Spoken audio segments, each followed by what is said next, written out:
21-майдагы маанилүү жаңылыктар менен тааныштырабыз. Саламатсыздарбы? Бүгүн Кыргызстандан Пакистандын канча жараны мекенине кайтары белгисиз. Кечээ абалга байланыштуу Кыргызстандан 670 студент жана жумушчу учуп кеткени кабарланган. 13-майда бир нече кыргызстандык чет өлкөлүк студенттер менен мушташып, алардын телефон жана акчаларын тартып алышкан.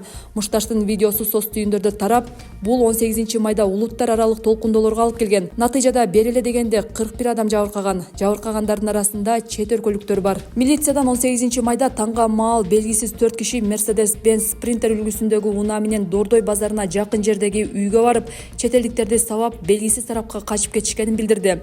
Бул боюнча массалык башаламандык жана бейбаштык беренелери менен иш козголуп, 25 жаштагы шектүү милициянын убактылуу кармоочу жайына киргизилди.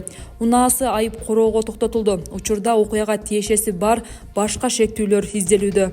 Бул жаңжал боюнча маморгандар тез арада ар тараптуу чараларды көрүүгө тийиш. Учурдагы кырдаалды жөнгө салуу гана эмес, келечекте ошондой окуяларга жол бербөө да керек. Өлкөнүн бардык тургундары жана коноктору өздөрүн коопсуз сезе турган шарттарды түзүү үчүн өкмөт, укук коргоо органдары, билим берүү мекемелери жана коомчулук биргелешип иштеши керек деп эсептейбиз, деди акыйкатчы Жамиля Жаманбаева.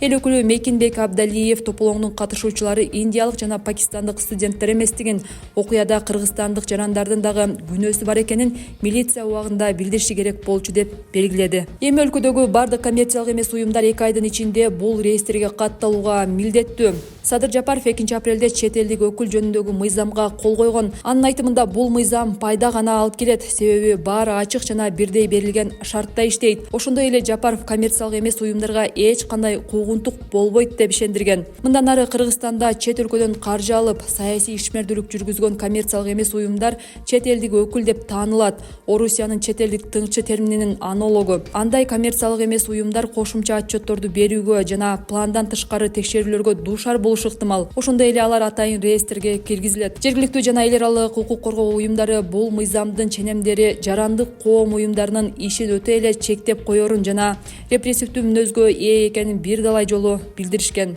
26-апрелде БШК сот Мадумаровду күнөөлүү деп тапканы үчүн аны мандаттан ажыраткан. Саясатчы Боршайкомдун бул чечимине каршы Бишкектин административдик сотуна арыз берген. Мадумаров өткөн жылдын 2-сентябрында Ички иштер министрлиги тарабынан кармалып, тергөө абагына киргизилген. Ага коюлган мамлекеттик чыккынчылык беренеси кийин бийликтен аша чабуу беренесине алмаштырылган. Андан тышкары депутатка алдамчылык беренеси менен да айып тагылган. 26-мартта 1-май райондук соту Мадумаровду күнөөлүү деп таап, бирок кылмыш ишинин мөөнөтү өтүп кеткенине байланыштуу өкүм чыгарган эмес. Депутат абактан бошотулган.